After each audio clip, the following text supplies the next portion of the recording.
Trump என்ன அடிப்படையில் பேசினார் அப்படின்னா, நான் வந்து ஈரான் அப்படின்ற நாட்டுக்கு வந்து அணுசக்தியோ இல்லை அவங்கள வல்லமையோ ஆக விட மாட்டேன். அதனால நான் அவங்கள அடிக்க வேண்டிய வேலையெல்லாம் அடிச்சிட்டேன். நான் இன்னும் அடிக்க வேண்டியது நிறையா இருக்குது, நான் அடித்து துவம்சம் பண்ணாமல் விட மாட்டேன் அப்படின்னு சொல்லி ஒரு ரவுடி ரங்க எப்படி பேசுவாரோ அதை மாதிரி அவர் பேசினார். இன்னைக்கு ரஷ்யாவும் லாபம் அடையுது இந்த போர் நடக்கிறனால. இந்த போர் முடியும் போது இஸ்ரேலும் லாபம் அடைஞ்சிருக்கும். ஆனால் போரில் அதிகமாக நஷ்டப்படுறது யாருன்னா இஸ்லாமியர்கள். எக்ஸைஸ் டியூட்டியை பெட்ரோலுக்கு 13 ரூபாயிலிருந்து 3 ரூபாயை நான் குறைச்சிட்றேன், டீசலுக்கு எக்ஸைஸ் டியூட்டியோ கிடையாது, 0 பண்ணி கொடுத்துட்றேன்ட்டார். ஆனால் அவர் தான் குறைக்கிறாரு சென்ட்ரலில். ஸ்டேட் கவர்மெண்ட்டும் குறைக்கணும்ல. ஆனால் இவங்க என்ன பண்ண போகிறாங்கன்னு எனக்கு தெரியல. நம்ம கிட்ட தான் பிச்சை எடுத்துகிட்டு இருக்கிறான். அந்த பக்கத்தில் ஒருத்தர் இருக்கான்ல, பங்களாதேஷ்னு ஒரு பயபுள்ள, நம்மளை இந்துக்களை எல்லாம் கொலை செஞ்சுட்டு இருந்தான்ல இத்தனை நாளா, பெரிய இவன் மாதிரி. இப்போ அவங்ககிட்ட ஒன்றும் கிடையாது, கரண்ட்டும் கிடையாது, ஒன்றும் கிடையாது. அவனுடைய பொருளாதாரமும் நாசமாக போய்கிட்டு இருக்கு. இப்போ நம்மக்கிட்ட வந்து கெஞ்சிக்கிட்டு இருக்கான், பெட்ரோல் கொடுங்க எசமா அப்படின்னு. அந்த திருட்டு பயலுக்கு நம்ம இன்னும் கொடுத்துக்கிட்டு வேற இருக்கோம். அதையும் கேளுங்க. நான்லாம் எனக்கெல்லாம் கொடுக்குவேன், அவன்லாம் சாப்பிட்டு. ஆனால் இன்னொரு பக்கம் இந்த திமுக ஊடகங்கள்லாம் என்ன எழுதுறாங்கன்னா, இறங்கி அடித்த ஈரான், மிரண்டு ஓடிய ட்ரம்ப், இப்படிலாம் தம்புல எழுதிட்டு இருக்காங்களே. குழம்பி திரியும் திமுகன்னு எழுதிக்கிங்க. 8 வருஷத்துக்கு முன்னாடி அந்த பேஜருக்குள்ள வெடிய வச்சு அந்த பேஜரை இந்த ஈரான்காரனுக்கு வித்து போர் நடக்கும் போது வெடிக்க வச்சிருக்கானே. அப்ப அவன் எவ்வளவு நாள் தொலைநோக்கு சிந்தனையோட வேலை செஞ்சிருக்கான் பாருங்க இஸ்ரேல்காரன். அந்த கூட்டத்திலே படிச்ச ஒரே கூட்டம் ஈரான் மாத்திரம்தான். அதனாலதான் இந்த இஸ்ரேல்காரனும் மத்தவனும் ஈரானை பார்த்து பயப்படுறான். ஏன் பயப்படுறான்? அவன் மத புஸ்தகத்தை படிச்சனாலயா? மத புஸ்தகத்தோட சேர்த்து பிசிக்ஸையும் படிச்சிருக்கிறான்.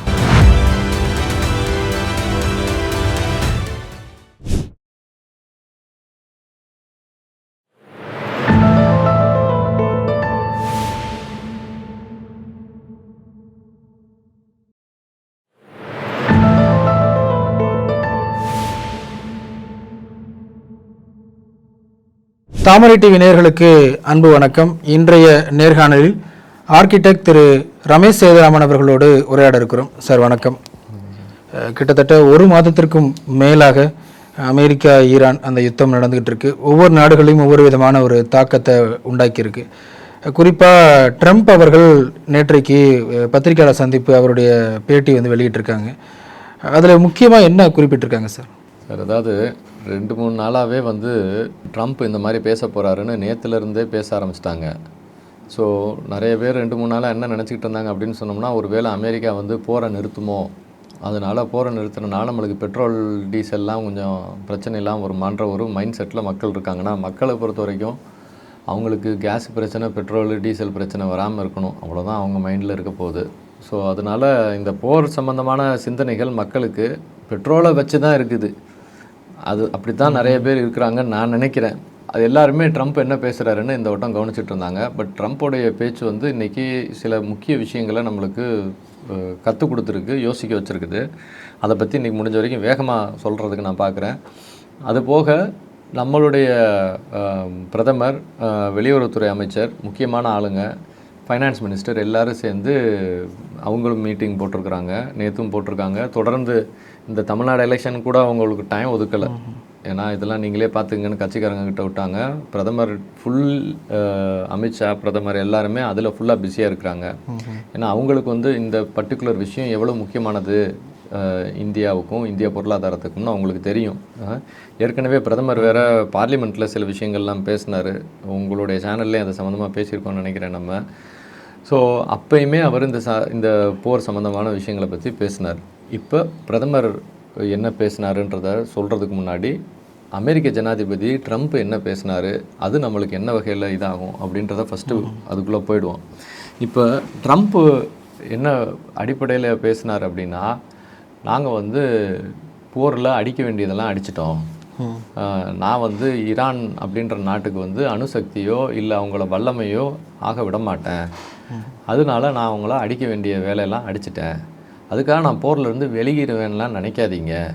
நான் இன்னும் அடிக்க வேண்டியது நிறையா இருக்குது, நான் அடித்து துவம்சம் பண்ணாமல் விட மாட்டேன் அப்படின்னு சொல்லி ஒரு ரவுடி ரங்க எப்படி பேசுவாரோ அதை மாதிரி அவர் பேசினார். கொஞ்சம் ஈஸியாக ஜாலியாக பேசினாரே ஒழிய அவர் பேச்சில் வந்து எக்கச்சக்கமான கொடூரம் தான் வெளியே தெரிஞ்சது. அதனால் போர் அவர் நிப்பாட்ட போகிறதாக அவர் எங்கேயும் பேசலை. ஆனால் அதுக்கு பதிலாக அவர் என்ன சொன்னார், இந்த ஸ்ட்ரெய்ட் ஆஃப் ஹார்மூஸ்ன்ற இடத்துல அந்த ஜலசந்தியில் கப்பல் வர முடியல, அதனால பிரச்சனைன்னு சொல்லிட்டு நீ போய் இறங்குடா, உன்னுடைய அப்போது ஆர்மி சோல்ஜர்ஸை கொண்டு வந்து ஸ்ட்ரெய்ட் ஆஃப் ஹார்மூஸுக்குள்ளே வாடான்னு சொல்லி என்னைய எல்லாரும் கூப்பிடுறீங்க, நான் அந்த முட்டு சந்துக்குள்ளே என்னுடைய ஆளுங்களை இறக்கி மூக்கில் குத்து வாங்குறதுக்கு ரெடி இல்லை, நீ எதுக்கு ஸ்ட்ரெய்ட் ஆஃப் ஹார்மூஸ்க்குள்ளே என்னை இறக்க பார்க்குற, ஏன்னா பெட்ரோல் உங்கள் உலகத்துக்கு கிடைக்கல, டீசல் உங்கள் உலகத்துக்கு கிடைக்கல, அதனால நான் போய் என்னுடைய சோல்ஜர்ஸை இறக்கி அங்கே வந்து சண்டையை போடணும்னு நீ நினைக்கிறியா, அந்த தெருவுக்குள்ளே போய் நான் ஏன் அந்த தெருவுன்னு நான் சொல்கிறது அது ஒரு சின்ன ஒரு ஜலசந்தி ஒரு குட்டி தெரு மாதிரி இருக்குன்னு வச்சுக்கோங்க, அதுக்குள்ளே நான் இதுக்கிட்ட ஏன் ஆளுமையாக இருக்கணும், நாட்டோ நாடுங்க நீங்கள் வாங்கடான்னாரு. நாட்டோக்காரன் என்ன பண்ணிட்டான், நான் வரமாட்டேன் போருக்குன்னு. சரி நீ வரலையா, உன்னுடைய போர் தளவாடங்கள் இருக்கு இல்லையா, பேர் என்ன ஏர் பேஸ், அதுகளையாவது என்னுடைய ஏரோப்ளைன் இறக்குறது குடுறான்னு அதுக்கு. அதுலேயுமே இந்த ஃப்ரான்ஸு சில நாடுகள்லாம் வந்து இல்லை நாங்கள்லாம் இந்த போருக்கு தளவாடங்களையும் கொடுக்க முடியாதுன்ட்டேன். அப்போ இத்தனை நாளாக நான் நாட்டோவுக்கு காசு செலவு பண்ணி உங்களுக்கெல்லாம் பாதுகாப்பு கொடுத்துருந்தேன்னா கிறுக்கு போயலா, ஏண்டா நான் உங்களுக்காக வந்து நிற்பேன், ஆனால் எனக்காக நீங்கள் வந்து நிற்க மாட்டீங்களாடா ஐரோப்பிய பசங்களா, போங்கடா, நான் வந்து இந்த ஸ்ட்ரெய்ட் ஆஃப் ஹார்மூஸுக்குள்ளே நான் வரலை, உங்களுக்கு தேவைன்னா நீங்களே வந்து சண்டையை போட்டுக்கோங்கடா அப்படின்னு ஒரு வார்த்தையை சொன்னார்.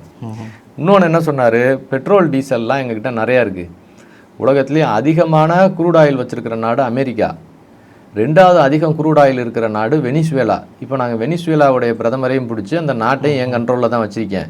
ஸோ இந்த போர் இங்கே வரும், இந்த ஸ்ட்ரெய்ட் ஆஃப் ஹார்மூஸில் பிரச்சனை வரும்னு இந்த ட்ரம்ப்புக்கு முதலே தெரிஞ்சு தான் இந்த போரை ஆரம்பிக்கிறதுக்கு முன்னாடியே வெனிசுவேலா பிடிச்சிருக்காப்புல போல். நமக்கு தான் விவரம் இல்லாமல் ட்ரம்ப் ஒரு முட்டாள்னு நினச்சிக்கிட்டு இருக்கிறோம். அன்றைக்கி ட்ரம்ப் கிளியராக என்ன சொல்கிறாரு, வெனிசுவேலா தான் ரெண்டாவது அதிகம் பெட்ரோல் வச்சுருக்கிற நாடு, முதல் அதிகம் பெட்ரோல் இருக்கிற நாடு சவுதி அரேபியா இல்லைடா அமெரிக்கா. ஆனால் அமெரிக்கா இது வரைக்கும் தன்னுடைய பெட்ரோலை விற்கவே இல்லை. ஏன்னா இப்படி ஒரு போர் வந்தால் அன்னைக்கு விற்று காசு ஆக்குன்றதுக்காக நாங்கள் இத்தனை நாளாக வச்சுருந்தோம். இப்போ நாங்கள் எங்கள் பெட்ரோலை எங்கள் ஊரில் இருந்து விற்கிறோம், எவனுக்கு பெட்ரோல் வேணுமோ அவன்லாம் என்கிட்ட காசு கொடுத்து குரூட் ஆயில் வாங்கிக்கங்கடான்னு சொன்னார். அதுதான் முதல் வேலை. ஸோ ஆளு வந்து பைசா பார்க்க ஆரம்பிச்சிட்டாப்புல. இந்த ஸ்ட்ரெய்ட் ஆஃப் ஹார்மூஸில் சண்டைக்கெல்லாம் நான் போக மாட்டேன், நான் வெளியே இருந்து நிறையா குண்டை போட்டு ஈரானை கொல்ல போகிறேன். ஏன் அந்த ஸ்ட்ரெய்ட் ஆஃப் ஹார்மூஸுக்கு சண்டைக்கு போகணும்னு நீங்கள் நினைக்கிறீங்களோ, நீங்கள் வேணால் உங்கள் போர்க்கப்பலை அனுப்பி நீங்கள் வேணால் சண்டைக்கு போய்க்குங்க. மேலும் இனிமேல் சண்டை போட்டு என்னடா பண்ண போகிறீங்க, ஈரான்காரன் பாதி குண்டை உங்களுடைய பெட்ரோல் கிணறுல போட்டான். சவுதி அரேபியா பெட்ரோல் கிணறு ஏற்கனவே எரிஞ்சிக்கிட்டு இருக்குது. சுற்றி இருக்கக்கூடிய அந்த ஜிசிசி கண்ட்ரீஸில் உள்ள பெட்ரோல் கிணறு பெட்ரோல் ரிஃபைனரிலாம் ஏற்கனவே ஈரான்காரன் குண்டை போட்டான். இனி நீங்கள் ஸ்ட்ரெய்ட் ஆஃப் ஹார்மூஸை கிளியர் பண்ணி எடுத்தாலும் அங்கே பெட்ரோல் இல்லையே, 5 வருஷமாவது ஆகாது திரும்ப எல்லாத்தையும் கட்டமைப்பு பண்ணி திரும்ப வர்றதுக்கு. நீங்கள் எப்படி உங்களுக்கு அங்கேருந்து ஈஸியாக கொண்டு வர போகிறீங்க? இப்போதைக்கு பெட்ரோல்லாம் சவுதி அரேபியாவிலேருந்து வர வாய்ப்பே கிடையாது. என்கிட்ட வாங்கிக்கோங்க, கல்லாப்பட்டியை திறந்து என் கடை திறந்துருக்கு, அமெரிக்கா எண்ணெய் கடை, ட்ரம்ப் எண்ணெய் கடை திறந்து வச்சுருக்கேன், என்கிட்ட வந்து வாங்கிக்கங்கடா அப்படின்னு சொன்னார். அதுதான் அவர் பேசின பேச்சு. ரெண்டாவது என்ன சொன்னார், இங்கே பாரு சவுதி அரேபியா, துபாய், அபுதாபி, நீங்கள்லாம் இத்தனை நாளாக எண்ணெயை விற்று காசு பண்ண காசை சயின்டிஸ்ட்டுக்கு கொடுத்து பெரிய விஞ்ஞான பூர்வமாக எதுவும் பண்ணல. ஆயுதங்கள் தயார் பண்ணிங்களா? பண்ணலை. சேட்டலைட் வச்சிங்களா? இல்லை. நீங்கள் உங்கள் காசை வச்சு பில்டிங் கட்ட, இந்த மாடல் பொம்பளை பிள்ளைகளை கூட்டு வந்து வச்சுக்கிட்டு அதுக்கு கூட ஃபோட்டோ எடுக்க, இந்த ஃபாரின் காருகளை வாங்கி ஓட்டேன்னு தான் நீங்கள் வந்து பந்தா பண்ணிட்டு தெரிஞ்சிங்க. இந்த சவுதி அரேபியா, துபாய், அபுதாபிலாம் உங்களுக்குன்னு எந்த டிஃபென்ஸும் கிடையாது, ஏரோப்ளைன் செய்கிற தொழில்நுட்பம் கிடையாது, அறிவு கிடையாது உங்களுக்கு. அந்த அறிவெல்லாம் இஸ்ரேல்காரன் தான் வச்சுருக்கேன், இல்லை எங்கள் மாதிரி வெள்ளைக்காரங்கிட்ட இருந்தால் நீங்கள் வாங்கணும். இப்போ நீங்கள் சண்டை போட வேண்டிய நிலைமை வந்துருச்சு. இந்த ஷியா முஸ்லீம்கள் சன்னி முஸ்லீம்களான உங்களை கொள்கிறான், சன்னி முஸ்லீம்கள் உங்களை பாதுகாத்துக்கிறதுக்கு இஸ்ரேல் யூதர்கிட்ட தான் நீங்கள் வந்தாகணும், இல்லை எங்ககிட்ட வந்தாகணும், ஜுதையோ கிறிஸ்டின் அலையன்ஸ் கிட்ட தான் நீங்கள் வந்தாகணும். இப்போ நீங்கள் ஒன்று உங்களை பாதுகாத்துக்க சண்டைக்கு இறங்குங்க. நான் எதுக்கு உங்களை பாதுகாக்கிறதுக்காக நாங்கள் வரணும்? நாங்கள் வரமாட்டோம். நான் என்ன பண்ணுறேன், உங்களை வெளியிலேருந்து ஆயுதம் கொடுக்குறேன், காசு கொடுத்து ஆயுதம் வாங்கிக்கங்கன்ட்டாப்புல. எப்படி பாருங்கள், ஒரு கல்லில் 2 மாங்காய் அடித்து கேள்விப்பட்டிருக்கீங்களா? ட்ரம்ப் ஒரு கல்லில் 32 மாங்காய் அடிக்கிறாப்புல. பெட்ரோல் வர்ற பாதையை போர்னால நின்று போச்சான், அதனால பெட்ரோலை இவர் நாட்டிலேருந்து வாங்கிக்கணுமா, அப்போ அவருக்கு காசு. போர் நடக்குதான், போரில் இந்த சவுதி அரேபியா, அபுதாபி, துபாய் இவங்கெல்லாம் இறங்கணுமா, இறங்குனா அவங்களுக்கு ஆயுதம் வேணுமா, அந்த ஆயுதத்தை இவர் விற்பாராம், அதுலேயும் இவருக்கு காசு. சரி, இந்த போரில் எவன் சாக போகிறான்? இந்த சைடு ஷியா முஸ்லீம் சாக போகிறான், அந்த சைடு சன்னி முஸ்லீம் சாக போகிறான். ஆமாவா இல்லையா? யார் லாபம் அடைய போகிறா? அமெரிக்கா லாபம் அடைய போகுது. இந்த போர் நடந்தனால இன்னொரு ஆள் லாபம் அடைஞ்சிருக்கான். அவன் யார்? ரஷ்யா. ஏன்னா இந்த போர் நடக்கிறதுக்கு முன்னாடி எல்லாரும் என்ன பேசிகிட்டு இருந்தாங்க? ரஷ்யாவுடைய எண்ணெய் வாங்கினா தடை, ரஷ்யாவோட யாரும் வந்து அங்காளி பங்காளியாக பழகக்கூடாது, கை நினைக்கக்கூடாதுன்னு இவங்க போட்டுக்கிட்டு இருந்தாங்களா சட்டம். இப்போ இந்தியாவுக்கே அதானே முதல் சொன்னாங்க, ரஷ்யாவோட நீ உறவு வச்சுருக்க, உன் மேலே நான் வந்து 50% டேரிஃப் போடுறேன்னு சொல்லிட்டு இருந்தாங்க. இந்த போர் ஆரம்பித்ததுக்கப்புறம் என்ன பண்ணாங்க? டேரிஃப் எல்லாம் தூக்கியாச்சு, நீ ரஷ்யாவோட உறவாக பழகிக்க வந்துட்டாங்க. அப்போ இந்த போர்னால அதிக லாபம் அடைஞ்ச 2வது நாடு எது? ரஷ்யா. சரி, இந்த போர் வரணும்னு 38 வருஷத்துக்கு முன்னாடியே பிளான் போட்டிருக்கேன் ஒருத்தன். அவன் யாருன்னு தெரியுமா? இஸ்ரேல். 38 வருஷத்துக்கு முன்னாடியே இந்த போர் நடக்கணும் அப்படின்னு பிளானை போட்டு கிரேட்டர் இஸ்ரேல் ப்ராஜெக்ட்னு அதுக்கு எழுதி வேற வச்சிருக்கேன். அதை படிக்காம நிறைய பேர் இது ஏன் நடக்குதுன்னே தெரியாமல் நினச்சிக்கிட்டு இருக்காங்க. 38 வருஷத்துக்கு முன்னாடியே இந்த போர் நடக்கணும், இப்படித்தான் நடக்கணும், இந்த மாதிரி நடக்கணும்னு பிளான் பண்ணியிருக்கிறான் இஸ்ரேல்காரன். இதை 2013 எட்வர்டு ஸ்னோடன் அப்படின்னு சிஐஏல வேலை பார்த்த ஒரு பையன் இந்த சிஐஏ ஃபைல்ஸ்ன்னு ஒரு விஷயத்தை ரிலீஸ் பண்ணுறான். அந்த ஃபைல்ஸில் இது எல்லாமே இருக்கு. அதனாலேயே அவனை அரெஸ்ட் பண்ணாங்க. கடைசி அவன் தப்பிச்சு கொண்டு போய் ரஷ்யாவில் போய் தங்கிட்டான். இப்போ இவன் ரஷ்யாவில் தான் இருக்கான். ஸோ அந்த நிறையா ஃபைல்ஸ், அதுக்குரிய எல்லா சீக்கிரட்டையும் அவன் வந்து புட்டினுக்கு கொடுத்துருப்பான்னு நிறைய பேர் நினைக்கிறாங்க. ஆனால் அன்னைக்கே இன்டர்நெட் வந்த காலம், அப்பயே ரிலீஸ் பண்ணால் அந்த எட்வர்டு ஸ்னோடன்ற பையன். இப்போ விஷயம் என்னென்னா, அவங்க இந்த கிரேட்டர் இஸ்ரேல் ப்ராஜெக்ட்ன்ற ஒரு விஷயத்த கொண்டு வரணும். அங்கே இருக்கக்கூடிய எல்லா அரேப் நாடுகளும் நாம் 1948 சுதந்திரம் வாங்கினதுலேருந்து இந்த இஸ்ரேலை வந்து தொடர்ந்து தாக்குதல் பண்ணிக்கிட்டே இருக்கிறாங்க. ஸோ இத்தனை வருஷமாக அந்த தாக்குதலுக்கு உட்பட்ட நாம் இன்னமே வாழணும், தொடர்ந்து இஸ்ரேலுன்ற ஒரு நாடு உயிரோடு அந்த பூமியில் இருக்கணும்னா ஒன்று இந்த அரேப் நாடுகள் நம்ம கட்டுப்பாட்டுக்குள்ளே இருக்கணும், இல்லைன்னா அரேப் நாடுகளை நம்ம வந்து அழிச்சிடணும் அப்படின்னு சொல்லி அவங்க பிளான் போட்டிருக்கிறாங்க. அப்போ இந்த அரேப் நாடுகளுடைய ராஜ குடும்பத்துடைய வம்சாவளிகள் இருக்குல்ல, பிரின்ஸு. ஆமாம், ஏன்னா அது ஃபுல்லாக ராஜ குடும்பம், டெமோக்ரஸிலாம் கிடையாது அங்கே. அப்போ இந்த ராஜ குடும்பங்களுடைய அந்த தலைவர்களுடைய பசங்கள்லாம் நம்ம கண்ட்ரோலுக்கு வரணும்னு அந்த சவுதி அரேபிய ராஜா ஒரு ஆளுடைய பிரின்ஸ் இருக்கான்ல, சல்மான் ஒரு ஆள், அவன்லாம் அவன் டோட்டலாக இஸ்ரேலுடைய ஃபுல் சரண்டரில் தான் இருக்காப்புல. அப்போ அவங்க எல்லாரையும் ஒன்றா வச்சுக்கிட்டு இந்த மாதிரி ஒரு அங்கே அவனுக்கு அகென்ஸ்டாக உள்ள ஒரே ஆள் யாருன்னா இந்த ஈரான் தான். ஈரான் வந்து ஒரு தத்துவார்த்த புஸ்தகத்திலேருந்து உருவான ஒரு ஊர். நிறைய பேருக்கு அதுவே தெரியாது. ஈஜிப்டில் ஒரு புஸ்தகம் எழுதுகிறாங்க. அந்த புஸ்தகத்தில் நம்ம கலிஃபா திரும்ப உருவாக்கணும்னு எழுதுகிறான் ஒரு ஆள், சையது குதுப்னு. அந்த சையது குதுப்புடைய ஸ்டூடெண்ட்டு தான் வந்து அப்துல் நாசரோடைய ஸ்டூடெண்ட்டு தான் கோமேனியால் உருவாக்கப்பட்ட இஸ்லாமிக் ஸ்டேட்டு தான் வந்து ஈரானில் இந்த இஸ்லாமிக் ஸ்டேட்டுன்ற நிறுவனம் புரட்சி பண்ணி உருவாக்குறாங்க. அவங்க வந்து உலக இஸ்லாமியர்களை ஒன்றா சேர்த்து ஒரு கலிஃபாவை உருவாக்கணும்னு தான் அவங்களுடைய அடிப்படை தத்துவம். அவங்களுடைய எதிரின்னு அவங்களே அவங்க கான்ஸ்டியூஷனில் எழுதி வச்சிருக்கிறது அமெரிக்காவையும் இஸ்ரேலையும் தான் எழுதி வச்சிருக்கிறாங்க. ஸோ இந்த கலிஃபா மூமெண்ட்டை திரும்ப உருவாக்கணும்னு நினைக்கிற இந்த ஈரானுடைய தொண்டர்களாக இருக்கக்கூடியவங்க தான் அந்த ஹமாஸு, ஹூத்தி, ஹிஸ்புல்லா, இந்த மாதிரி தீவிரவாத அமைப்புகள். உலகம் ஃபுல்லாக உள்ள நிறைய தீவிரவாத அமைப்புகளுக்கு டைரக்ட்லி இன்டைரக்ட்லி காசோ ஆயுதமோ கொடுக்குற ஒரு ஊர் ஈரான் சொல்லி சில பேர் பேசுகிறாங்க. ஸோ இப்போ என்ன நினைக்கிறான் இஸ்ரேல்காரன், இந்த அரேப் நாடுகளை எல்லாத்தையுமே தாங்குள்ள கண்ட்ரோல் பண்ணிக்கணும். ஏன்னா அரேப் நாடுகளுக்கும் ஈரானுக்கும் ஆகாது. ஏன்னா ஈரான் வந்து கலிஃபாவை கொண்டு வரணும்னுது. கலிஃபானா என்னன்னு நம்மளுக்கு ஃபஸ்ட்டு தெரியணும். கலிஃபானா எப்போ இஸ்லாமிய மதகுருவே அந்த இடத்தின் ஆட்சியாளராகவும் மத சட்டமே அந்த இடத்தின் ஆட்சி சட்டமாகவும் இருக்குதோ அது பேர் தான் கலிஃபா. அங்கே இந்த ராஜ குடும்பங்களுக்கு இடம் கிடையாது கலிஃபா பிரகாரம். அப்போ ராஜ குடும்பங்களை எல்லாத்தையும் அழிச்சாதான் கலிஃபா உருவாக்க முடியும்னு ஈரான் நினைக்கிறனால ராஜ குடும்பங்களுக்கும் இந்த ஈரானுடைய இந்த கலிஃபா சிந்தனைக்கும் எப்பயுமே லடாய் இருந்துக்கிட்டே தான் இருக்கும். இப்போ ராஜ குடும்பங்கள் எல்லாம் இஸ்ரேலுக்கு பின்னாடி நிற்கிறான். இப்போ இஸ்ரேல் என்ன பண்ணுறான், 38 வருஷத்துக்கு முன்னாடியே இந்த போரை உருவாக்கணும், அதில் ஈரானும் இந்த ராஜ குடும்பங்களும் ஒன்றுக்கு ஒன்று அடிச்சுக்கிட்டா சன்னி முஸ்லீம் வெர்சஸ் ஷியா முஸ்லீம்னு ஒருத்தனை அடிச்சுக்குவான். அவங்க எல்லாருமே வீக் ஆயிடுவான். அப்போ நம்மளை தொந்தரவு பண்ண மாட்டான், நம்ம பலமால ஆளாக மாறிடலாம். இந்த போரை நகர்த்துறதுக்கு அமெரிக்காவோட உதவி இஸ்ரேலுக்கு தேவை. அதனால அமெரிக்காவுடைய கட்சிகளில் நம்ம முதலே கண்ட்ரோல் பண்ணணும்னு 38 வருஷத்துக்கு முன்னாடியே அமெரிக்காவுடைய அரசியல் கட்சிகள் ரெண்டுலையுமே இஸ்ரேலுடைய ஆளுகளை பதிப்பேற்றம் பண்ணதாக இந்த எட்வர்ட் ஸ்னோடன் 2013 டாக்குமெண்ட்ல ரிலீஸ் ஆகுது. இன்னைக்கு நம்ம பார்க்குறோமே இந்த அமெரிக்க ஜனாதிபதி ட்ரம்ப்போட மருமகன் பேர் வந்து குஷ்னர். இந்த குஷ்னர் குடும்பம் வந்து ஒரு யூத குடும்பம். இந்த குஷ்னர்ன்ற யூத குடும்பத்தை இந்த நெத்தன்யாகுன்னு இஸ்ரேலோடைய தலைவர் இருக்கார்ல, அவர் அமெரிக்காவுக்கு போனார்னா அவங்க குடும்பத்தில் தான் தங்குவார். இன்னைக்கு இல்லை, அந்த பையன் ஸ்கூல் படிக்கும் போதே இந்த குஷ்னர்ன்ற பையன், இந்த ஜெகத் குஷ்னரும் அவன் ஸ்கூல் படிக்கும் போதுலேருந்தே அவங்க அங்கே தான் தங்கிட்டு இருந்தாங்க. அப்போ ட்ரம்ப் வந்து பிரதமர் கேண்டிடேட் கூட கிடையாது. ஆனால் கடைசியாக பார்த்தீங்கன்னா ஒரு சின்ன ஒரு ரியல் எஸ்டேட் புரோக்கராக இருந்த ட்ரம்ப்பு அமெரிக்காவுடைய ஜனாதிபதியாக மாறுறாரு. பின்னாடி யூதர்கள் தான் இருக்கிறதாக சில பேர் எழுதுறான். இப்போ இந்த போர் வந்து நேற்று இன்னைக்கு நடக்கலை, 38 வருஷத்துக்கு முன்னாடி எழுதப்பட்ட போர் இப்படி தான் நடக்கணும்னு. ஏன்னா அவங்க யூதர்கள் என்ன நினைக்கிறாங்க, அந்த ஏரியாவில் அவங்க யூதர்களுடைய ஹெஜிமனி வரணும். அந்த ஹெஜிமனி வந்ததுக்கப்புறம் அங்கே டெம்பிள் ஆஃப் சாலமன் ஒன்று இருக்குது. அதை அந்த காலத்தில் இருந்ததை சாலமன் கட்டின கோயிலை எவனோ உடைச்சுட்டான். உடைச்ச இடத்துல இப்போ ஒரு மசூதி வச்சுருக்காங்க.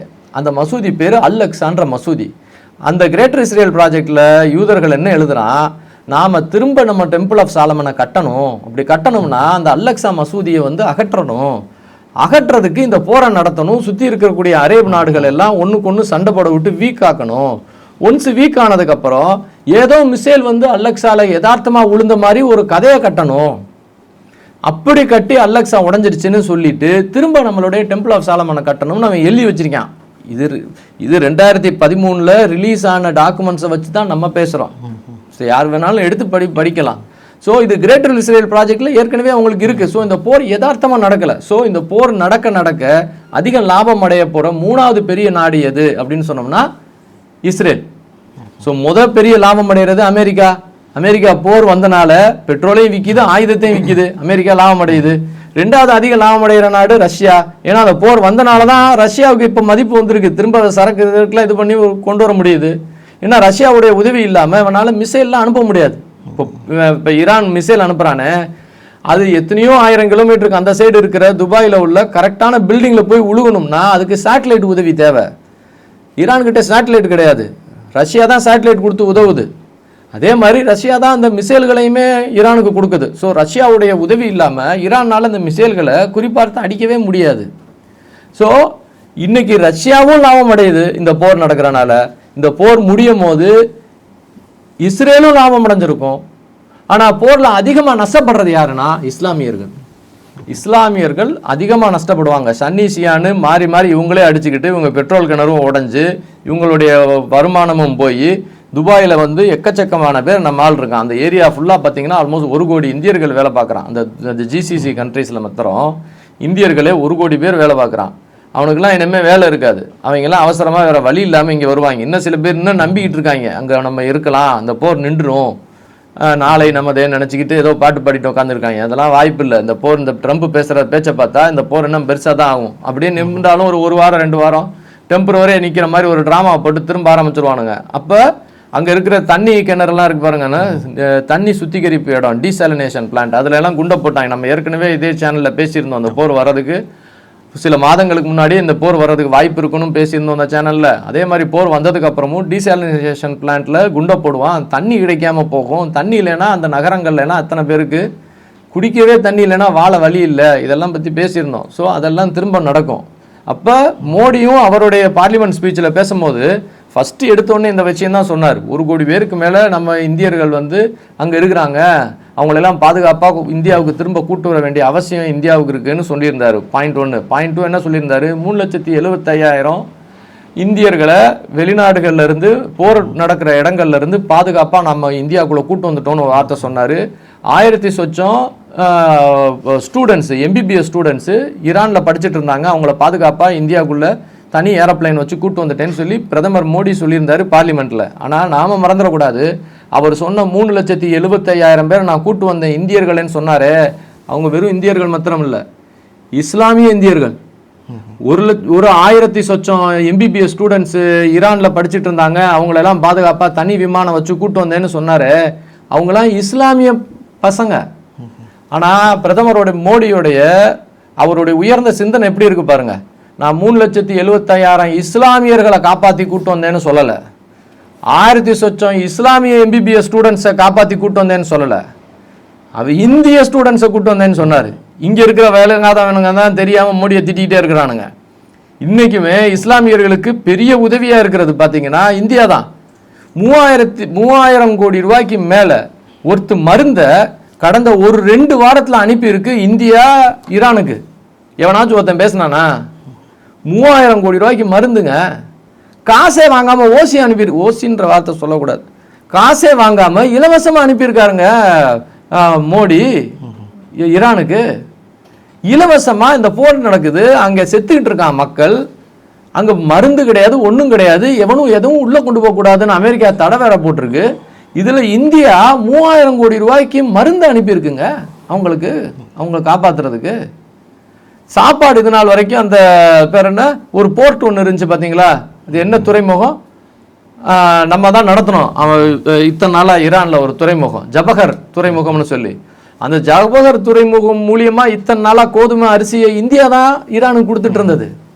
ஸோ இவங்க யாரை வந்து பிஜேபி இந்துக்கள்னு சொன்னாங்களோ அந்த இந்துக்கள் தான் இத்தனை நாளாக ஈரானுக்கு அரிசி கோதுமை கொடுத்துட்டு இருந்தாங்க. இந்த காங்கிரஸ் பிரச்சனை பண்ணி இந்த அதானி இம்பானின்னு ஏதோ பிரச்சனை பண்ணனால தான் அந்த ஜபஹர் துறைமுகத்தை நம்ம நடத்த முடியாமல் போச்சு. இல்லைன்னா அட்லீஸ்ட் நம்ம சாப்பாடாவது கொடுத்துட்டு இருந்திருப்போம் ஈரானுக்கு. இப்பயும் ஈரானுக்கு மருந்து நம்ம தான் கொடுக்குறோம், குண்டை போட்டு கொள்றான் அவன், ஆனால் மருந்து கொடுக்குறவன் இந்தியன். ஆனால் இங்கே இருக்கிற இஸ்லாமியர்கள் இன்னமும் இந்தியா அவங்களுக்கு விரோதமானது, அவங்க கப்பலை வந்து இங்கே காட்டி கொடுத்துட்டோம்னு இங்கே பொய்யா பேசிக்கிட்டு இருந்தாங்க. ஆனால் ஈரான்காரன் ஒத்துக்கிறான், அப்படிலாம் ஒன்றும் இல்லைங்க, நீங்கள் தாங்க சாப்பாடு கொடுக்குறீங்க, நீங்கள் தான் மருந்து கொடுக்குறீங்க, இஸ்லாமியர்களுக்கு நீங்கள் தான் நண்பனாக இருக்கிறீங்க, அது உங்கள் ஊரில் உள்ள முட்டா இஸ்லாமியர்கள் வேணால் புரிஞ்சுக்காமல் இருக்கலாம், ஆனால் ஈரானில் இருக்கிற எங்களை மாதிரி புத்திசாலி ஈரானியர்கள் முஸ்லீம்கள் புரிஞ்சுக்கிறோங்க, நாங்கள் இந்தியாவுக்கு எப்பயுமே ஃப்ரெண்டு தான்னு சொல்லி தான் நம்ம கப்பலெல்லாம் தனியாக விட்டுடுறான். பார்த்தீங்களா, இவ்வளோ பெரிய போர் நடக்கும்போது தனியாக விட்டுடுறான். இவ்வளோ பெரிய போர் நடக்கும்போது 1000 சொச்சம் இந்திய ஸ்டூடெண்ட்ஸ், அதாவது முஸ்லீம் ஸ்டூடெண்ட்ஸு நம்ம ஏரோப்ளைன் அனுப்பி தனியாக போய் கூட்டு வந்திருக்கோமே, அப்போ அதுக்காக நம்ம ஏரோப்ளைனை அவன் இறக்கி கூட்டு வர்றதுக்கு அவன் அலோவ் பண்ணணும்ல ஈரான்காரன். அப்போ எவ்வளவு தூரம் இந்த கவர்மெண்ட்டு இஸ்லாமியர்களுக்கு நண்பனாக இருக்குது. இன்றைக்குமே உலகம் ஃபுல்லாக இஸ்லாமியர்களுக்கு நண்பனாக இருக்கிறது 2 நாடு தான், ஒன்று ரஷ்யா, இன்னொன்று இந்தியா. ரஷ்யா இன்றைக்கி அவங்களுக்கு சேட்டலைட் உதவி, மிசைல் உதவி, ஆயுத உதவியும் கொடுக்குது. இந்தியா அவங்களுக்கு மருந்து உதவி, சாப்பாடு உதவி கொடுத்துக்கிட்டு இருக்கு. ஆனால் அவங்கள டோட்டலாக முடிச்சு விடணும்னு தான் வேறு சில சக்திகள் இறங்குது. ஏன் இஸ்லாமியர்களே இஸ்லாமிக்கு விரோதமாக இருக்கான். சவுதி அரேபியா GCC கண்ட்ரிஸ் இருக்குது பாருங்கள், அவனை போட்டு அடிக்கிறான் ஈரானை. பாகிஸ்தான் ஒரு நாடு இருக்குது பாருங்கள், அது ஒரு சோல்ஜருக்கு $6000 அக்ரிமெண்ட் போட்டிருக்கிறான். நான் வந்து இந்த போர் வந்தால் ஒவ்வொரு சோல்ஜருக்கும் $6000 வந்து அசீம் முனீர்னு எங்களுடைய இராணுவ தளபதி பொண்டாட்டி அக்கௌண்ட்டில் லண்டனில் போட்டுரு, நான் வந்து பாகிஸ்தான் சோல்ஜர்ஸை இஸ்லாமிய மக்களை கொல்றதுக்காக கூலிப்படையாக உள்ளே அனுப்புகிறேன்னு சொல்லி அக்ரிமெண்ட் போட்டு சவுதி அரேபியாவோட அக்ரிமெண்ட் போட்டதாக ஒரு போட்டு இப்போ அவன் உள்ள கூலிப்படையை அனுப்பிச்சு கொல்ல போகிறான். ஏற்கனவே அவன் கூலிப்படை இந்த இது இருக்குது பார்த்தீங்களா, காசாவில் போய் அசிங்கம் பண்ணிக்கிட்டு இருக்கு இப்பையும் கூட. இதை கேட்க இங்கே இருக்கக்கூடிய ஒரு ஜமாத்துக்கு கூட தைரியம் வர மாட்டேங்குது. ஆனால் மோடி இங்கேருந்து மருந்து அனுப்பிக்கிட்டு இருக்காப்புல ஈரானுக்கு. ஏதாவது ஒரு ஜமாத்தாவது நன்றின்னு சொன்னாங்களாங்க? ஏதாவது ஒரு இஸ்லாமிய அமைப்பு நன்றின்னு சொன்னாங்களா? சொல்லலை. இப்போ இவர் என்ன சொல்கிறாப்புல, நம்ம ட்ரம்ப்பு, என்கிட்ட பெட்ரோல் வாங்கிக்கங்கடா, பெட்ரோல் எல்லாம் கூடி போச்சுன்றாப்புல. இதுக்கு முன்னாடி ஒரு பேரல் $70 ஒரு பேரல் இருந்தது. இன்னைக்கு இந்த போரை ட்ரம்ப் ஆரம்பித்ததுலேருந்து $122 ஒரு பேரலாக மாறிடுச்சு. அப்போ பெட்ரோல் டீசலுடைய விலை கூடுது. இப்போ ஐயா ட்ரம்ப் என்ன சொல்கிறாரு, விலை கூடிடுச்சு, அவங்ககிட்டையும் பெட்ரோல் கிணறுல எல்லாம் குண்டை போட்டாங்க, எரிஞ்சிட்டு இருக்கு, நாங்கள் எங்கள் எண்ணெய் கடையை திறந்து வச்சுட்டோம், எங்ககிட்ட ஆயில் வாங்கிக்கங்கன்ட்டாப்ல ட்ரம்ப். இந்தியாவோட பிரச்சனை என்னன்னா, இந்தியா அதிகம் பெட்ரோல் டீசல் தேவைப்படுற ஒரு நாடாக இருக்குது, கேஸ் தேவைப்படுற ஒரு நாடாக இருக்குது. இன்னும் நம்ம பொதுமக்கள் வந்து இண்டக்ஷன் ஸ்டவ் பயன்படுத்தி பழகுனாங்கன்னா கொஞ்சம் நல்லது. தேவையில்லாமல் எதுக்கு கேஸ் அடுப்பு வச்சுக்கணும், இண்டக்ஷன் அடுப்பு இருக்குது. கரண்ட் உற்பத்தியில் மோடி ஆட்சிக்கு வந்ததுக்கப்புறம் இந்தியா பெருகிடுச்சு. இந்தியா வந்து இந்த சோலார் எனர்ஜி அது இதுன்னு சொல்லி கரண்ட் உற்பத்தி தான், இதுதான் முதல் தடவை இந்திய சரித்திரத்திலே நம்ம வந்து கரண்ட்டை சர்ப்ளஸாக ப்ரொடியூஸ் பண்ணுறோம். எதிர்த்தரப்பில் ஒரு விமர்சனம் வைக்கிறாங்கல்ல, எரிபொருள் தட்டுப்பாடு இந்தியாவுக்கு வரும், இந்தியா அந்த நிலைமையை சமாளிக்க முடியாது அப்படின்னு திமுக காங்கிரஸ்காரங்களாம் தொடர்ந்து எழுதிட்டு வர்றாங்களே. கரண்ட்டு அப்படின்றது வந்து நம்மக்கிட்ட அதிகமாக இருக்குது, பெட்ரோலு கேஸு தான் நம்மக்கிட்ட கம்மியாக இருக்குது. இப்போ நம்ம கரண்டால சமைக்கக்கூடிய இண்டக்ஷன் அடுப்பு வாங்கினோம்னா நமக்கு கேஸ் தேவையில்லைல்ல. நம்ம இந்தியர்களோட பிரச்சனை என்னன்னா, நம்ம ஏதாவது ஒண்ணுக்கு பழகிட்டோம்னா அதுதான் ரைட்டுன்னு அதுக்குள்ளேயே இருக்கிறோம். இண்டக்ஷன் அடுப்பு நல்லா சமைக்குது. நான்லாம் வெளிநாடு போயிருக்கும் போதெல்லாம் பார்த்தீங்கன்னா அங்கே எவனும் இந்த கேஸ் அடுப்புலாம் வச்சுக்க மாட்டான். எல்லா இடத்துலையும் இண்டக்ஷன் அடுப்பு தான் இருக்கும். இண்டக்ஷன் அடுப்பு பார்த்தீங்கன்னா அது எலக்ட்ரோ மேக்னெட்டிக் டெக்னாலஜியில் ஒர்க் ஆகுது. நீங்கள் அது பாத்திரத்தை வச்சிங்கன்னா உங்கள் பாத்திரம் மட்டும் தான் ஹீட் ஆகும், தேவையில்லாத வெளியே உள்ள இடம்லாம் ஹீட் ஆகாது. கேஸ் அப்படி கிடையாது. நீங்கள் கேஸ் ஆன் பண்ணிங்கன்னா ரூமே ஹீட் பண்ணும் அந்த தீ. அப்போ இண்டக்ஷன் அடுப்பு பயன்படுத்தினோம்னா நம்மளுக்கு தேவையில்லாத கேஸுக்குரிய செலவு கம்மி. இண்டக்ஷன் அடுப்பு நிறைய தயார் பண்ணுறாங்க நம்ம ஊர்லையும். கொஞ்சம் கொஞ்சமாக நம்மளும் இண்டக்ஷனுக்கு மாறணும். சைனாலாம் எடுத்துக்கிட்டிங்கன்னா அவங்க ஊரில் நீங்கள் பெட்ரோல் டீசல் வண்டிகளே பார்க்க முடியாது ரோட்டில், எல்லாம் பேட்டரி வண்டியாக மாறிடுச்சு. நாம தான் இன்னும் பெட்ரோல் டீசல் வண்டி வாங்கிட்டு உட்காந்துக்கிட்டு தர்றோம். நம்மளும் கொஞ்சம் கொஞ்சமாக பேட்டரிக்கு மாறினா நல்லது. ஸோ அது நம்ம தொடர்ந்து இந்த பெட்ரோலையும் இந்த கேஸையும் நம்பிக்கிட்டு இல்லாமல் நம்மளே தனித்தனியாக தனி மனிதனாக நம்ம மாறுறதுக்கு தயார் நிலைமைக்கு ஆகணும். அது ஒரு விஷயம். ஆனால் அதுக்கு மோடி ஐயா பார்லிமெண்ட்டில் அதை பேசலை. அவர் என்ன சொல்கிறாரு, நான் உங்களுக்கு பிரச்சனை இல்லாமல் நான் உங்களுக்கு பெட்ரோலை கொடுத்துருவேன், கவலைப்படாமல் இருக்க மக்களே.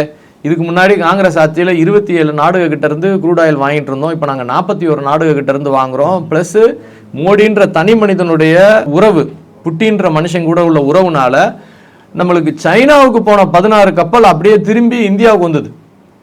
ஸோ பெட்ரோல் டீசலுக்கு பிரச்சனை இல்லாமல் நான் பார்த்துக்கிறேன், கவலைப்படாதீங்க. இந்த பெட்ரோல் டீசலுக்குன்னு ஒரு வரி போடுவாங்க பார்த்தீங்களா, அது என்ன வரி? அதுங்க எக்ஸைஸ் டியூட்டி. எக்ஸைஸ் டியூட்டியை பெட்ரோலுக்கு 13 ரூபாயிலிருந்து 3 ரூபாயை நான் குறைச்சிட்றேன், டீசலுக்கு எக்ஸைஸ் டியூட்டியோ கிடையாது, 0 பண்ணி கொடுத்துட்றேன்ட்டார். ஆனால் அவர் தான் குறைக்கிறாரு சென்ட்ரலில், ஸ்டேட் கவர்மெண்ட்டும் குறைக்கணும்ல. ஆனால் இவங்க என்ன பண்ண போகிறாங்கன்னு எனக்கு தெரியல. ஸோ ஸ்டேட் கவர்மெண்ட்டும் குறைச்சாங்கன்னா பொதுமக்களுக்கு ரேட்டு ஏறாமல் பார்த்துக்குவாங்க. எக்ஸ்போர்ட், இந்தியாவிலேருந்து க்ரூட் ஆயிலை எக்ஸ்போர்ட் பண்ணுறோம். அதாவது க்ரூட் ஆயில் இல்லை, ரிஃபைன் பண்ண பெட்ரோலையும் டீசலையும் எக்ஸ்போர்ட் பண்ணுறோம், ஏற்றுமதி பண்ணுறோம். இங்கே ரிஃபைனரி, இந்த ரிலையன்ஸ் ரிஃபைனரி, அப்புறம் இந்தியன் ஆயில் கார்பரேஷனோட ரிஃபைனரிலாம் இருக்குது இந்தியாவில். அந்த எக்ஸ்போர்ட் பண்ணுறதுக்கெல்லாம் டியூட்டியை அதிகப்படுத்தி இருக்கிறார் மோடி. ஏன்னா உள்நாட்டிலே பொருள்கள் இதாகட்டும், நம்ம ஏற்றுமதி பண்ண வேணாம், நம்ம நாட்டு மக்களுக்கு போக தான், தனக்கு போக தான் தானமும் தர்மம்னு ஒரு வார்த்தை போடுவாங்கல்ல, அது மாதிரி நம்ம நாட்டுக்கே முதல்ல எல்லாருமே கொடுங்கடா, எக்ஸ்போர்ட் பண்ணுறதை குறைங்கன்றதுக்காக எக்ஸ்போர்ட் டியூட்டியை இன்க்ரீஸ் பண்ணியிருக்காப்புல. இப்போ நம்ம கிட்ட தான் பிச்சை எடுத்துகிட்டு இருக்கிறான். அந்த பக்கத்தில் ஒருத்தர் இருக்கான்ல, பங்களாதேஷ்னு ஒரு பயபுல, நம்மளை இந்துக்களை எல்லாம் கொலை செஞ்சுட்டு இருந்தான்ல இத்தனை நாளா, பெரிய இவன் மாதிரி. இப்போ அவங்ககிட்ட ஒன்றும் கிடையாது, கரண்ட்டும் கிடையாது, ஒன்றும் கிடையாது, அவனுடைய பொருளாதாரமும் நாசமாக போய்கிட்டு இருக்கு. இப்போ நம்மக்கிட்ட கெஞ்சிக்கிட்டு இருக்கான், அந்த பெட்ரோல் கொடுங்க எசமா அப்படின்னு. அந்த திருட்டு பயலுக்கு நம்ம இன்னும் கொடுத்துக்கிட்டு வேற இருக்கோம். அதையும் கேளுங்க. எனக்கெல்லாம் கொடுக்குவேன், அவன்லாம் அவனுக்கு நான் கொடுத்துக்கிட்டு இருக்கிறோம், சரிங்களா? ஸோ விஷயம் என்னன்னா, நம்ம எவ்வளவு பிரச்சனை இருந்தாலும் நம்மளை சுற்றி இருக்கிறவங்க கிட்ட எல்லாம் நம்ம நல்லவங்களா இருந்திருக்கோன்றதையும் நம்ம புரிஞ்சுக்கணும். இங்கே உள்ள இஸ்லாமியர்களும் புரிஞ்சுக்கணும். நம்ம இஸ்லாமிய நாடுன்றதுக்காக அவங்கள நம்ம வெறுத்துட்டு இல்லை, அவங்களுக்கு வேண்டிய உதவியையும் நம்ம செஞ்சுக்கிட்டு இருக்கிறோம். ஆனால் இன்னைக்கு உள்ள சம்பவங்கள் நம்மளுக்கு என்ன சொல்லுதுன்னா, ட்ரம்ப் ஐயா டபுள் லாபம் அடிச்சிருக்காப்புல, போற நிப்பாட்டுறேன்னு நான் சொல்லலை, அவர் சொல்லலை. ஆனால் இன்னொரு பக்கம் இந்த திமுக ஊடகங்கள்லாம் என்ன எழுதுறாங்கன்னா, இறங்கி அடித்த ஈரான், மிரண்டு ஓடிய ட்ரம்ப், இப்படிலாம் தம்ப்ளைன்ல எழுதிட்டு இருக்காங்களே.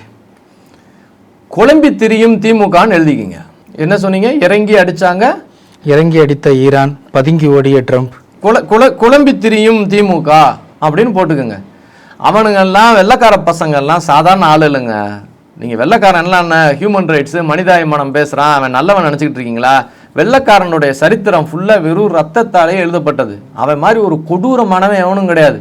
நீங்கள் நினச்சிக்கிட்டீங்களா அந்த அரேபுக்காரங்கெல்லாம் பெரிய அப்படியே போய் பல பேரை கொண்டுட்டாங்க? இவங்கெல்லாம் அவங்க முன்னாடி ஒன்றுமே இல்லைங்க.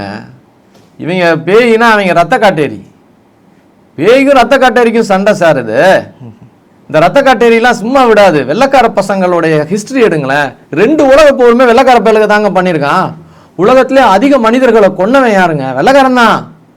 ஜினோசைடுன்னு சொல்றாங்கல்ல, கூட்டம் கூட்டமா மனிதர்களை கொத்து கொத்தா கொள்றானுங்கன்னு, இனப்பேர் அழிவுன்றானுங்கல்ல, அதை எவனாச்சும் ஒருத்தன் யார் பண்ணதுன்னு கவனிங்களேன். சரித்திரத்தில் வெள்ளைக்கார பையன் தான். இந்தியர்கள் நம்ம எல்லாம் பெருசா சண்டை போட மாட்டோங்க. நம்ம சண்டை போட்டாலும் ராஜா என்ன பண்ணுவாரு, மக்கள் வாட்டுக்கு ஓரமா நிம்மதியா இருக்கட்டும், நம்ம 2 ராஜாவும் ஊருக்கு வெளியே போய் மல்யுத்தம் போடுற மாதிரி சண்டையை போட்டு எவன் ஜெயிக்கிறானோ அவன் வந்து மக்களை ஆட்சி பண்ணிக்கிட்டோம், மக்களை டிஸ்டர்ப் பண்ண வேணாம். எப்படி பாருங்கள், நம்ம போரில் கூட ஒரு தர்மம் இருக்குங்க. இன்றைக்கி நேத்தாங்க இந்தியர்கள் நல்லவனுங்க, அந்த முட்டாப்பயல்கள் தெரியாமல் நம்மளை கோயம்புத்தூரில் போய் வெடி வச்சு கொள்கிறாங்க. அத்தனை பேர் சாகுறவங்க. ஸோ கொலை செஞ்ச பாட்சா நான் தான் கொன்னேன்னு பெருமையாக பேசிக்கிறாங்க. ஆனால் அந்த பாட்சாவுக்கு அரசு மரியாதை கொடுக்கக்கூடிய ஒரு ஊருங்க இது ஊர். அந்த பாட்சா சாகும் போது உனக்கு அரசு மரியாதை கொடுத்தோமா இல்லையா? நம்ம பாட்சா நம்மளை கொண்டோம்னு பாட்சாவே ஒத்துக்கிட்டாப்புல. இந்த கையை வெட்டும் போது கூட, ஒரு இந்துவுடைய ஒரு கையை வெட்டும் போது கூட அந்த இந்து இன்னொரு கையில் சோறு எடுத்து ஊட்டுறாங்க. இதே வேலையை நீ போய் ஒரு வெள்ளைக்கார பையன்கிட்ட சொல்லிட்டு அவன் உனக்கு சோறு ஊட்டோன்னு நினச்சிக்கிட்டு இருந்தீங்கன்னா இனி அவன் என்ன பண்ண போறான்னு நீங்கள் பார்த்துக்கிட்டு தான் இருக்க போறீங்க. நீங்கள் நியூசிலாண்டில் ஒரு சம்பவம் இருந்துச்சுல, யூடியூப்ல இப்பயும் இருக்கு. அந்த மசூதிக்குள்ளே போய் ஒருத்தன் வந்து கொடூரமாக எல்லாரையும் கொலை செய்வான் பார்த்தீங்களா? வெள்ளைக்கார பையன் அந்த ரத்த வெறி பிடிச்சவங்க. இவங்க நினச்சிக்கிட்டு இருக்காங்க வெள்ளைக்காரன்னா அவன் இந்த கருப்பு கோட்டு அதெல்லாம் போட்டு அவன் அப்படியே மதர் டெரஸா மாதிரி வந்து அவங்களுக்கு எல்லாம் உதவி பண்ணிட்டே இருப்பான் அப்படின்னு இவங்க நினச்சிக்கிட்டு இருக்காங்க. நாம தாங்க நம்மளை எத்தனை கற்பழிச்சாலும், எத்தனை கொலை செஞ்சாலும், எவ்வளவு கொடூரம் பண்ணாலும் எல்லாத்தையும் மறந்துட்டு மாமே மச்சான்ட்டு பழகக்கூடியவங்க இந்துக்கள், இந்தியர்கள் மாத்திரம்தான், வெள்ளைக்காரன் கிடையாது. அவன் இப்போ பிளானை போட்டு 38 வருஷத்துக்கு முன்னாடி பிளானை போட்டு கொண்டுகிட்டு இருக்கான் காசாலையும் இங்கேயும். கொஞ்சம் மாதிரி உங்களுக்கு தெரியணும் அவன் எவ்வளவு பெரிய இடத்துல போய் இவன் வாயை வச்சிருக்கான்னு. முதல்ல வாயில தலையை கொடுத்துட்டாங்க, அது விடாதுங்க. இப்போ விவரம் தெரியாமல் என்ன நினச்சிக்கிட்டு இருக்கான், போர் யதார்த்தம் நடந்தது. ஏங்க இந்த போரில் தான் இவங்களுடைய செல்ஃபோனு பேஜருக்குள்ளெல்லாம் வெடி வச்சு வெடிச்சதை நம்ம பார்த்தோம். ஆமாவா இல்லையாங்க? ஏங்க அந்த பேஜரை எப்போங்க அவன் வாங்கினான்? 8 வருஷத்துக்கு முன்னாடி. அப்போ 8 வருஷத்துக்கு முன்னாடியே இவன் வாங்க போகிற இடத்துக்கு ஃபேக்ட்ரியில் போய் அதுக்குள்ளே வெடியை வைக்கணும்னு இந்த இஸ்ரேல்காரனுக்கு தெரிஞ்சிருக்கே. அப்போ அவன் எத்தனை வருஷத்துக்கு முன்னாடிங்க இந்த போருக்காக பிளான் பண்ணியிருக்கிறான்? இன்னைக்கு நடந்த ஒரு செய்தியாங்க, 8 வருஷத்துக்கு முன்னாடி அந்த பேஜருக்குள்ள வெடிய வச்சு அந்த பேஜரை இந்த ஈரான்காரனுக்கு வித்து போர் நடக்கும் போது வெடிக்க வச்சிருக்கிறானே. அப்ப அவன் எவ்வளவு நாள் தொலைநோக்கு சிந்தனையோட வேலை செஞ்சிருக்கான் பாருங்க இஸ்ரேல்காரன். இவங்க எல்லாம் நினைச்சுக்கிட்டு இருக்காங்க, இல்ல போர் நடந்ததுங்க பேஜர் வெடிச்சிருச்சான். இது எப்படிங்க பேஜர் வெடிக்கும்? 8 வருஷத்துக்கு முன்னாடி பிளான் பண்ணா, 38 வருஷத்துக்கு முன்னாடி பிளான் பண்ணி அவன் இந்த போரை நடத்திக்கிட்டு இருக்கான். இது அது எதுவும் தெரியாம இந்த லைட்டை பார்த்து விட்டில் பூச்சி உள்ள போய் விழுந்த மாதிரி இதுங்களுக்கு யாரை குறை சொல்றதுன்னு தெரியலங்க. இதுகளுக்கு உதவி பண்றதே இந்தியா தான். 3000 கோடி ரூபாய்க்கு மருந்து அனுப்பியிருக்குங்க இந்தியா. யாராவது ஒருத்தன் நன்றி சொன்னானா இந்தியாவுக்கு? அரிசி, கோதுமை, சாப்பாடு பொருள்கள் இந்தியா அனுப்புதுங்க. யாராவது ஒருத்தன் உதவி செஞ்சு சொன்னானா இந்தியாவுக்கு? ரஷ்யாவுடைய உதவி இல்லைன்னா ஈரான் இன்னைக்கு பஸ்பமாயிருக்குங்க. ரஷ்யாவுக்கு யாராவது உதவி செஞ்சிருக்கிறானா, சொல்லியிருக்கிறானா? ரஷ்யாவும் இந்தியாவும் தாங்க இன்னைக்கு அவங்களுக்கு வலது கையும் நிற்கிது. ஆனா பாகிஸ்தான் அவங்கள கொல்றதுக்கு ஆள் அனுப்புதுங்க காசை வாங்கிட்டு. இவ்வளவு பெரிய சம்பவம் நடக்குது. அமெரிக்காக்காரன் பைசா பண்ணிட்டு இருக்கிறான். போற நடத்தின மாதிரி நடத்தி அங்க பெட்ரோல் கிணறெல்லாம் எரிஞ்ச மாதிரி எரிய விட்டுட்டு இனிமே பெட்ரோலை என்கிட்ட வாங்குங்கன்னு அவன் பக்கமா வியாபாரத்தை திருப்பி விட்டுட்டு இன்னைக்கு அவங்க சண்டை போடுறதுக்கு ஆயுதத்தையும் வித்து எல்லா பக்கமும் காசு பண்றான் அமெரிக்காக்காரன். இது என்னன்னே புரியாம என்னமோ அமெரிக்கா சோத்து போயிட்டான், இவனுங்கெல்லாம் கிழிச்சுட்டானுங்க. பாவங்க, படிக்கணுங்க. பிசிக்ஸ் படிச்சிருந்தா இவங்களே அடுத்த இடத்துக்கு போயிருப்பானுங்க. அந்த கூட்டத்திலே படிச்ச ஒரே கூட்டம் ஈரான் மாத்திரம்தான். அதனாலதான் இந்த இஸ்ரேல்காரனும் மற்றவனும் ஈரானை பார்த்து பயப்படுறான். ஏன் பயப்படுறான்? அவன் மத புஸ்தகத்தை படிச்சனாலையா? மத புஸ்தகத்தோட சேர்த்து பிசிக்ஸையும் படிச்சிருக்கிறான். அப்பப்போ படிக்கணும்ல. படிக்கவே கூடாதுன்னு ஒரு கூட்டம் தெரிஞ்சா படிச்சவன் சேர்ந்து அடிக்கும் போது என்னங்க செய்ய முடியும்? ஓவராலா இன்னைக்கு அந்த ஏரியாவில் உள்ள இஸ்லாமியர்களுக்கு வலது கையா இருக்கிறது இந்தியா. அதை இங்க இருக்கிறவங்க புரிஞ்சுக்கிட்டா நல்லது.